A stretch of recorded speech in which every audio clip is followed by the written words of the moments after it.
and I was when we would go back to the lake, on their first house on the lake, on that same pontoon, Brianna. We would go out catching fish because we'd have a big fish fry and a lot of family would come. But we'd catch, if we caught 100 or 200 fish, that was normal with the group. And then Gene and I and Dave and Alan, we had to clean fish for a long time. and we do that, maybe several days in a row. It was a lot of fun, and sunfish are one of the best eating fish, and we all loved it. So we go to the trouble, but it was a major thing. And I always got kind of a kick out of it because there was a lot of complaining, but we always had a lot of fun doing it. And over the years, of course, every time company would come up to their house, they would always go fishing, mostly in the summer, but all year. But so there was always clean, I guess, several, what do you think, 100, 200,000? Oh, yeah. A lot of fish got cleaned. Anyway, a really nice memory for family and friends and everyone at their lake house there. Anyway, thank you, Jean. Happy birthday. I'll get this right, Jean. You'll have to correct me, and so you'll have to talk whether they let you or not. But when I first met you, I knew very little about you, really, as a person. And we sat at our table in the patio, and you said one of the most meaningful things that you had felt God led you to was the Stephen ministry. And I didn't know what the Stephen ministry was really at that time, but you told a little bit more about it, that you had long-standing visits with a gentleman, I think it was, that you continued to visit him, continued your Stephen ministry toward him, and he was very withdrawn and wouldn't really open up to you or just be warm. But you maintained that. You kept doing that, and that really impressed me. And then you said, I think it was the man himself, or maybe it was his wife. I don't remember that clearly. But you said, long into your visitations, he finally said to you, this has been so important to me. You have really helped me. I might have that all cockeyed, but I hope I'm right. I think I'm really close to being right. And that really stayed with me. That was the first thing I knew about you as a godly man. And I thank you for that. This is Jean's 90th birthday party. There's lots of people here.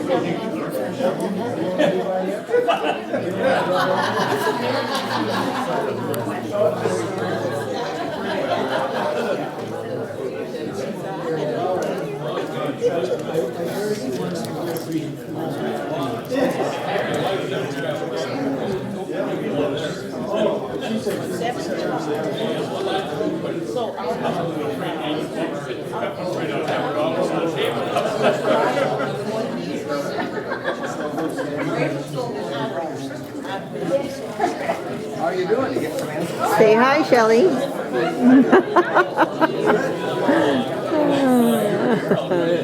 Shelley and I did all the balloons earlier. We decorated the tables. There's Alan.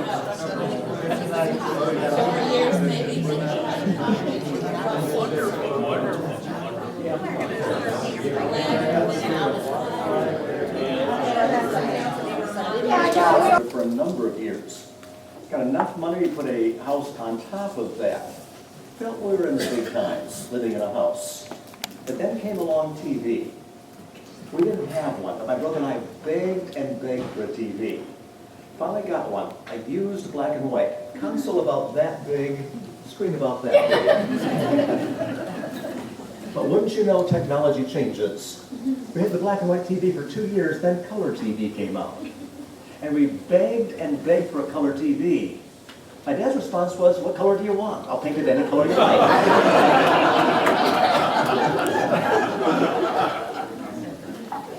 But he did sit us down as children, teach us about checkbooks, credit, all those kinds of things. Learn to be frugal.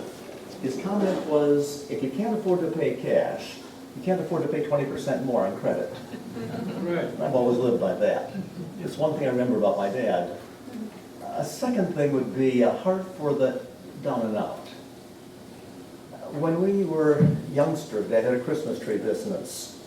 And he'd always hire basically skid row bums who were alcoholics living on the streets to come and help sell the trees, cut the trees, sell to customers. He'd sober them up, give them a job, get them on their feet. And here in Chico, he's worked for years feeding the homeless. Tremendous heart for the lost. And nothing bothers Dad more than seeing folks who don't know the Lord, really cares about those who are lost. That I respect tremendously. And the third thing that hits me, every Father's Day when I'm in church, every pastor has always made this caveat. They say, some of you may not be able to relate to a loving father, never had a loving father. And so it may not be an easy concept for you to grasp. And that is tough for some people. Never had a loving father. Not my case. I've been blessed with an unconditionally loving father. I've never known a day when my father wouldn't die for me. He would do anything to make my life better, easier, more meaningful. And I can't even imagine living without that kind of love, making my life so much more fruitful and so much better. And so those three things, frugal, heart for the lost, and unconditional love is what comes to mind when I think of my dad.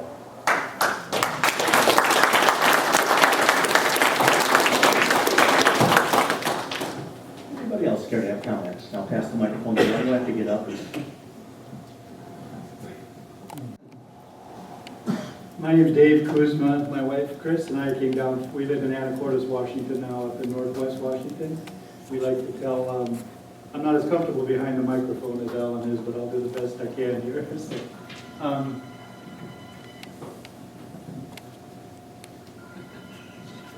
we tell people we live as far northwest as we can and still be on the continental 48 states because we're right at the entrance to the San Juan Islands, and we just love it up there. And Gene and Jeannie had to come up and spend some time with us up there. So we've known Gene for, I guess, more than 50 years now, although I don't think I'm that old.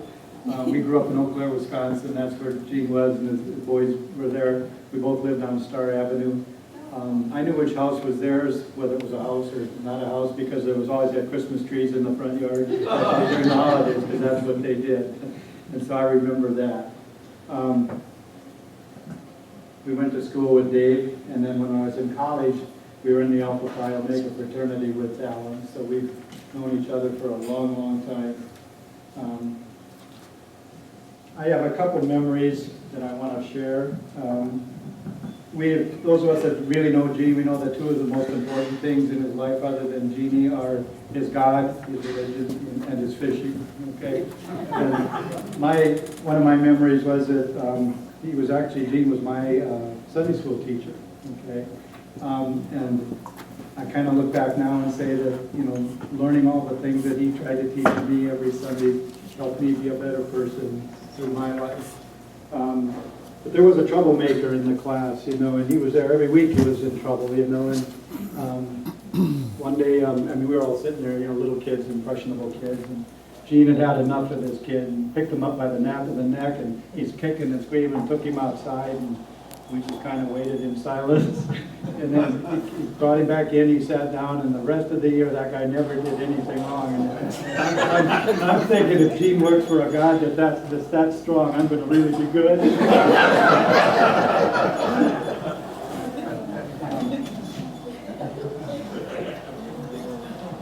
But again, thinking back, he really taught me all the ideals that have helped me carry me through life as well. The other memory has to do with fishing. My mom, because of our situation, was a single mom with 4 kids, me and my twin brother and 2 younger sisters. I didn't have a dad, and so Gene would take us, my brother and I, fishing, and gave us a lot of the experiences that boys should have, young boys as they grow up. And so, you know, I look at it now like he was like the dad I never had, you know, so I really remember that and appreciate that. We kind of went through college, went through life, and I was a dentist in the Navy, and so we were over in Japan. And Gene and Jeannie and Alan came over to visit. And that's where we kind of reconnected and got to be able to get together again. That's where Gene discovered his love of raw fish, sushi. He was at a restaurant, they were giving him the sushi, and he was eating it, and he, you know how nice he is, you know, so he was eating it, and then he'd wash it down with a beer. He'd eat some more, wash it. And so the sushi chef comes out, and he's asking him how it is, and again, he's very complimentary. Oh, I love it, it's the best thing in the world. So they brought more.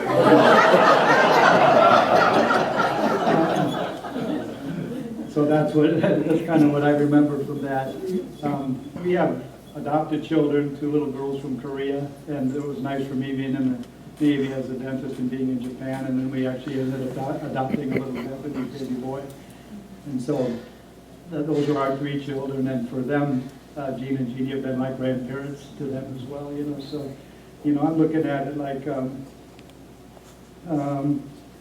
you know, they've been parents to us and they've been grandparents to our kids.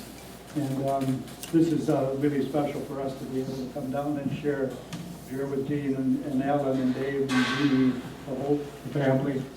I just have a short poem that I'd like to share that kind of tells me what I think of him. Gene? The world needs friendly folks like you. In this troubled world, it's refreshing to find someone who still has the time to be kind, someone who still has the faith to believe that there's more that you give than more you receive, someone who's ready by thought, word, and deed to reach out a hand in the hour of need. Happy birthday, Gene.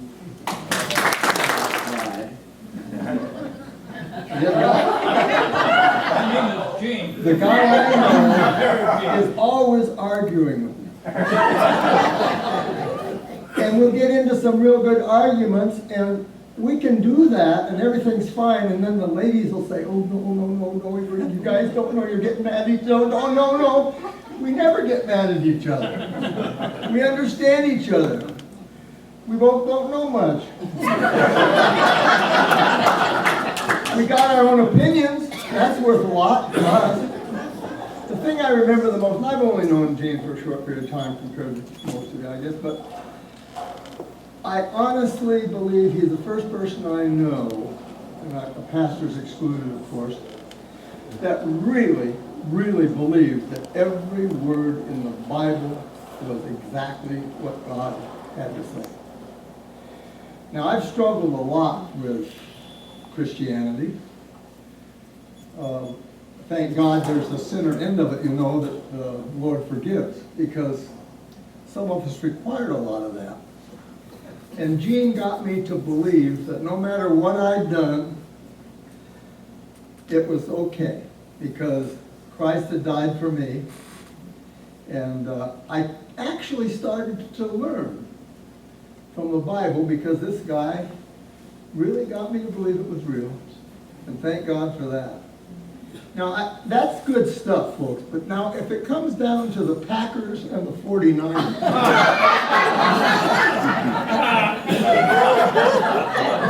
this is not a reasonable man. I mean, he doesn't know what it is to give points, I'll tell you. If the Green Bay Packers don't win, stay away from him. Gene is one of the best friends I've ever had. God bless you. I can't believe you're 90 years old. Yeah. You've got more energy than I do. Well, I wouldn't go that far. It's been a pleasure knowing you, sir, and happy 90th. I am Jean Zimmerman's niece. Aunt Jeannie is my dad's sister, oldest sister, and so I'm representing my family here today from Minnesota. And I live in Fargo, North Dakota. Yeah. I know, right? Our sympathies, right? The weather up there is just a wee bit chilly right now.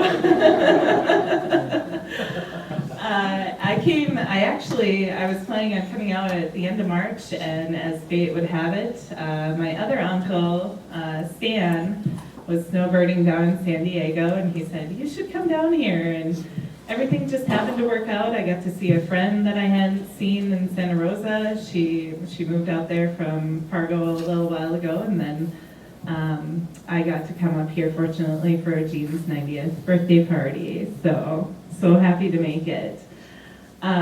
He's always been Uncle Gino to me and Aunt Jeannie. I remember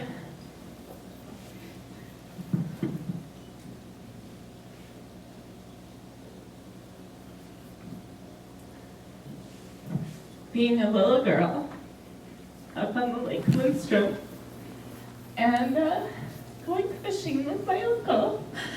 He always took us fishing. Sorry.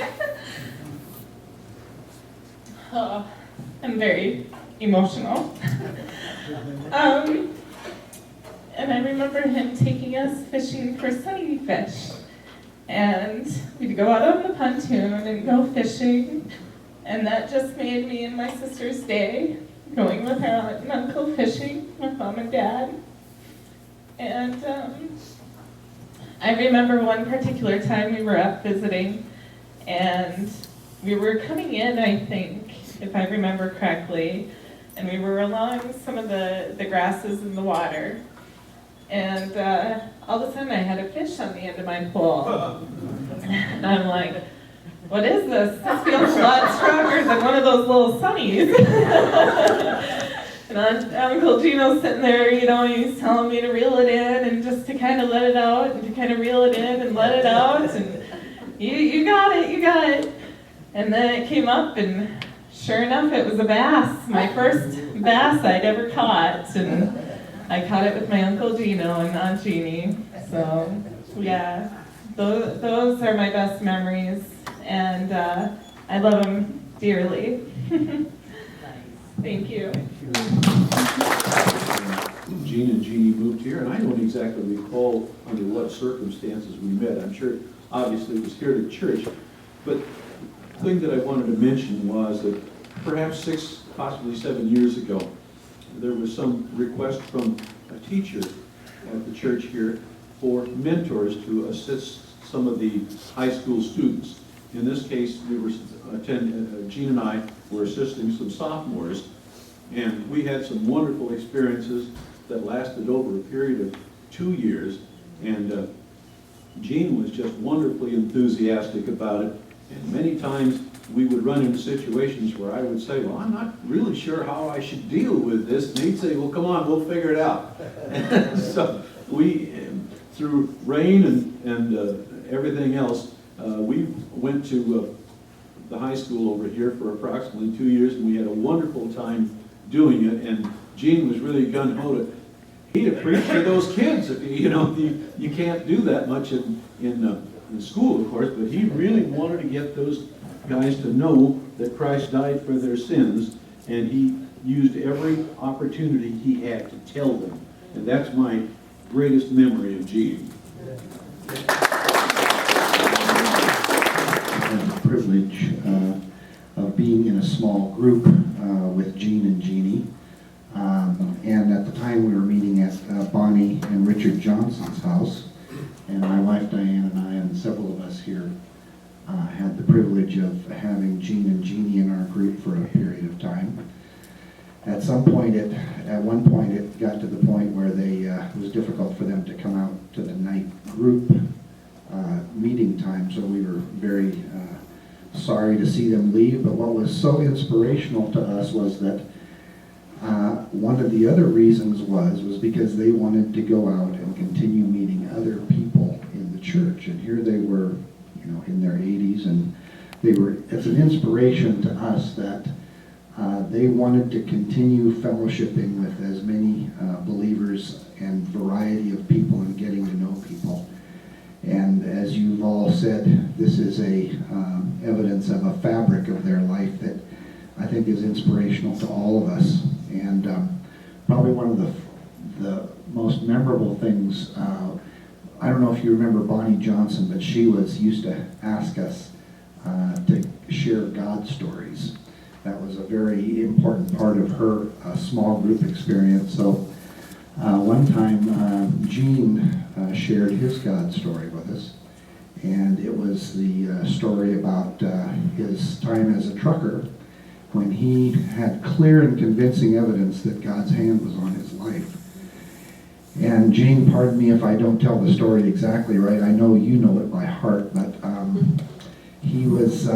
it was the winter season, and or at least in the cold season, he was coming up over the crest of a hill.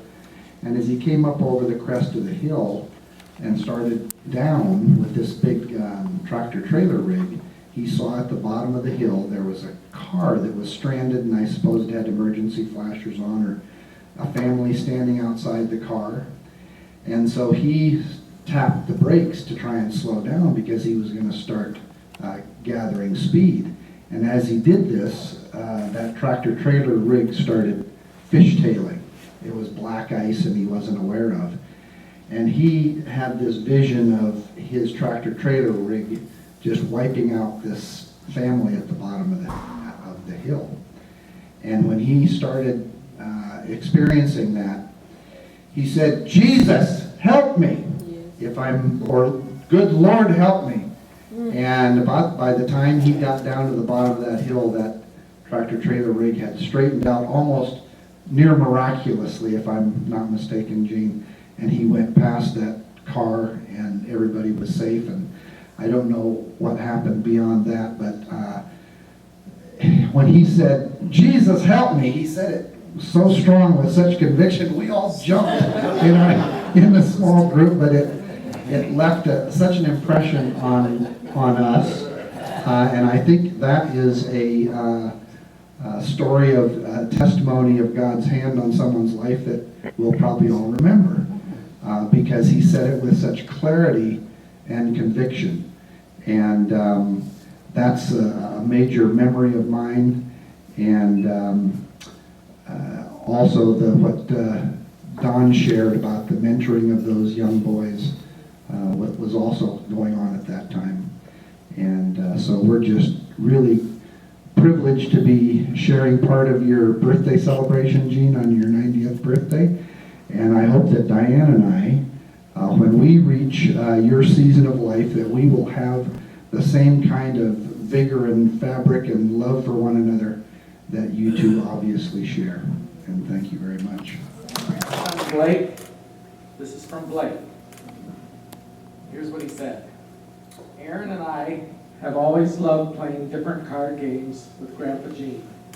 The one thing I hated, though, was losing. He hated losing.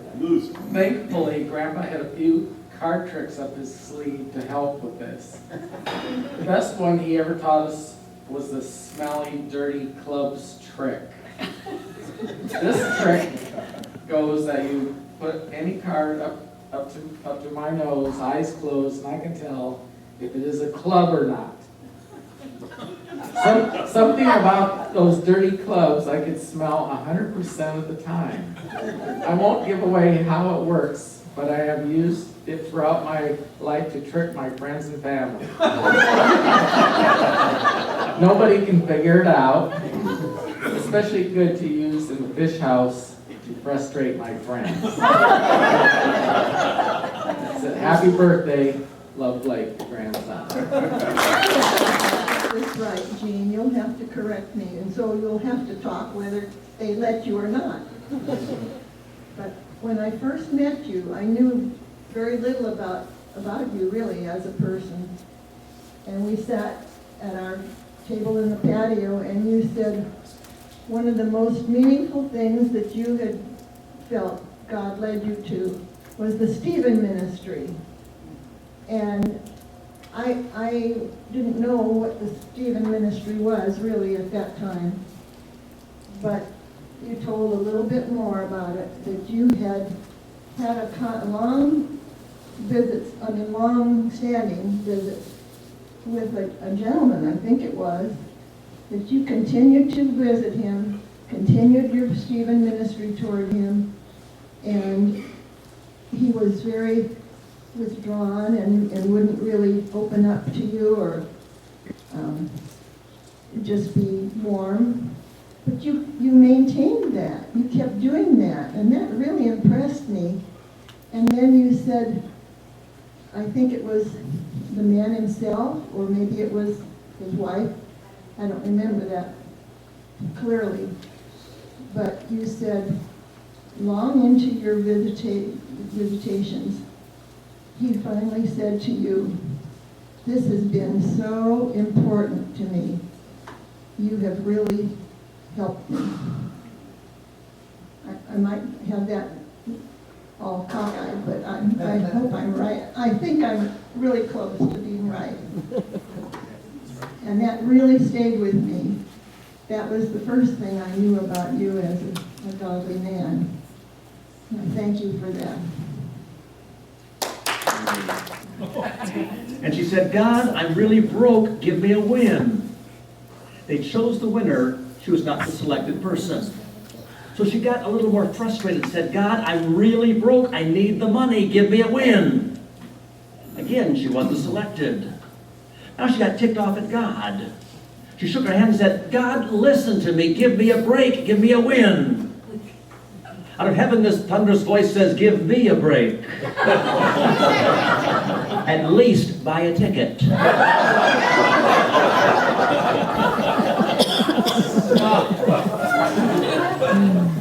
think my dad bought the ticket years ago, buying the Lord Jesus Christ.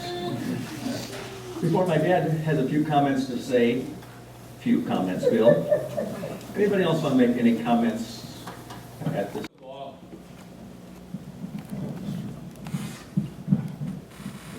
I want to thank all of you for coming. Can you hear me? Oh, no, okay. First of all, I want to thank all of you for coming. I know some of you came a long ways. Some from Minnesota, some from Wisconsin, one from even North Carolina, North Dakota, and even somebody here from the state of Washington, who was one of my students when I was a Sunday school teacher back in Minnesota. The next thing I want you to thank you for all the, excuse me. And the next thing I want to do is to thank all of you for the nice things you said about me, even though you stretched it a mile. But it was nice to hear anyway.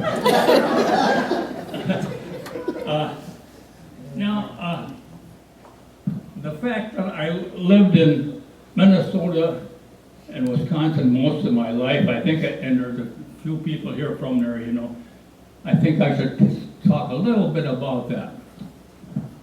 I was a Sunday school teacher back in Minnesota, and he was one of my kids. But anyway, it was, I think, if I remember right, it was about the third Sunday in September. Our Sunday school back then didn't go through the 3 summer months, and then it started in September. And all the kids would meet right in the church itself. And there was about 370 kids in our church. And that filled up just about the whole church. Now, there was one service before that, a regular church service, and one after that. And then, while there was a Sunday school, they met, all 370 met. And the superintendent, he had to give about a 10-minute sermon, or whatever you want to call it. And this was only like the 3rd week in September, and I was getting madder than a wet hen. What was I getting mad at? It sounded like a gymnasium in there.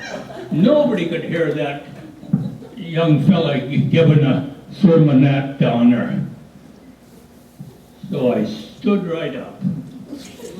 And I said, "Excuse me, Larry." I said, "I want to talk to the kids here for a little bit." So I turned around to the kids and I said, "This is not a gymnasium, this is a church. And you are going to know that you are in a church or out you are going to go. And if you think I am kidding, you just try me." And I'm telling you, I said it that strong. I said, "Okay, Larry, go back with your sermon." I just went and walked around the church a little bit. A couple of kids, they looked like they might talk. And I looked at them and they went just like this. He still does that.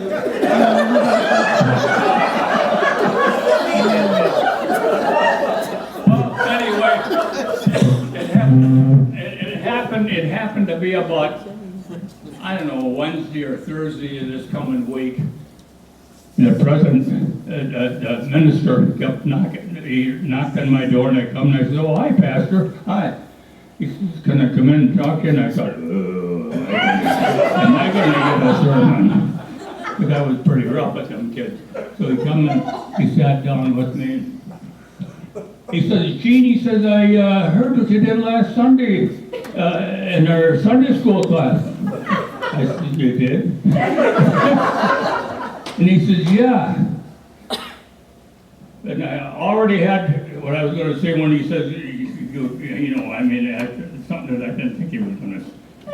And he says, "I want you to be the superintendent." I said, "Oh, no. Larry's doing a real good job." I said, "I'll take care of the kids. Larry wants you to be the superintendent too." I just tried to talk my way out of the superintendent.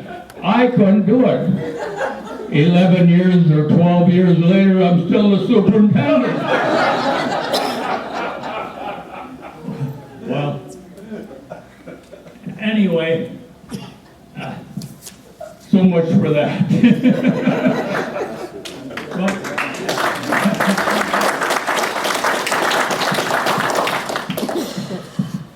Anyway, about the 11th or 12th year, they finally did get another superintendent, so I went. And so now, my first wife, she died at about 32 years we were married and she passed away. And I thought, oh, this is the hardest thing I ever did in my life was to lose that wonderful, precious woman. Oh. But anyway, it was just a few days later. I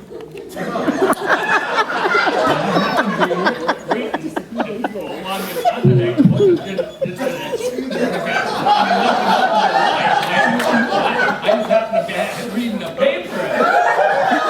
I didn't even read the paper for a while.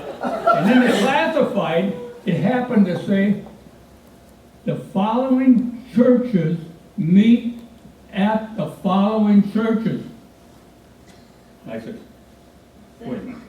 I'll read that again. The following churches, singles meet at the churches. And I thought, what? They got that wrong. That's not gas station, but where you buy booze and that? Huh? The bar. Yeah.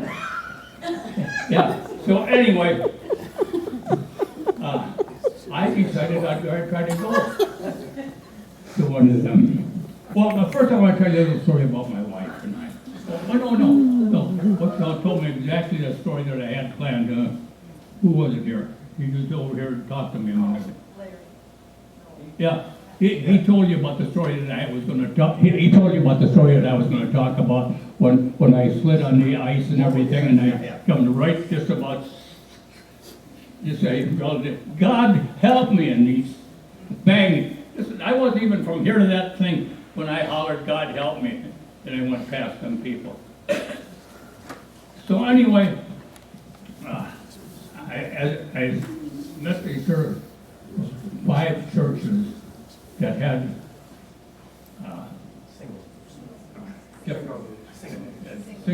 singles. And it didn't make any difference whether you were single completely or just had a death or whether you're divorced or whatever you was. And anyway, that is how I met Jeannie. And I want to tell you something.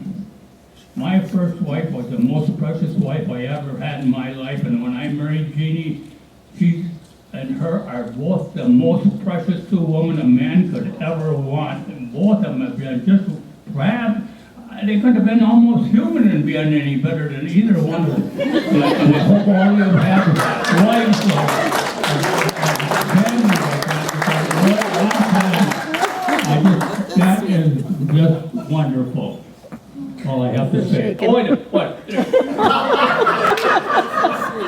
First of all, I forgot to thank you all for coming. Second of all, I thank you for all the nice things you said about me. And not only that, even though you did stretch it, it sounded pretty good. But thanks for everybody, and I guess that's all I have to say for what evening, so. Be well.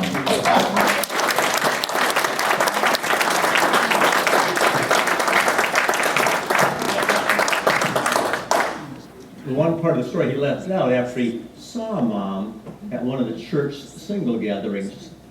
He didn't find her again for another 6-7 weeks. He went to church after church after church, hunting for her. Until he found the right church she showed up at.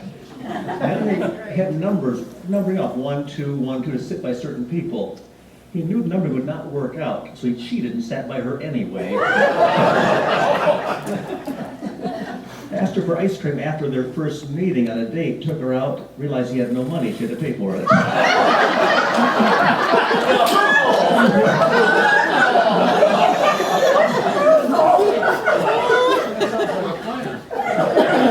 I mentioned before, frugal all the way.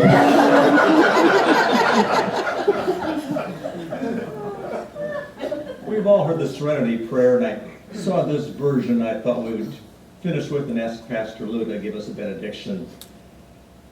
It says, God, grant me the serenity to forget the people I never liked anyway. The good fortune to run into the folks I do like, and the eyesight to tell the difference.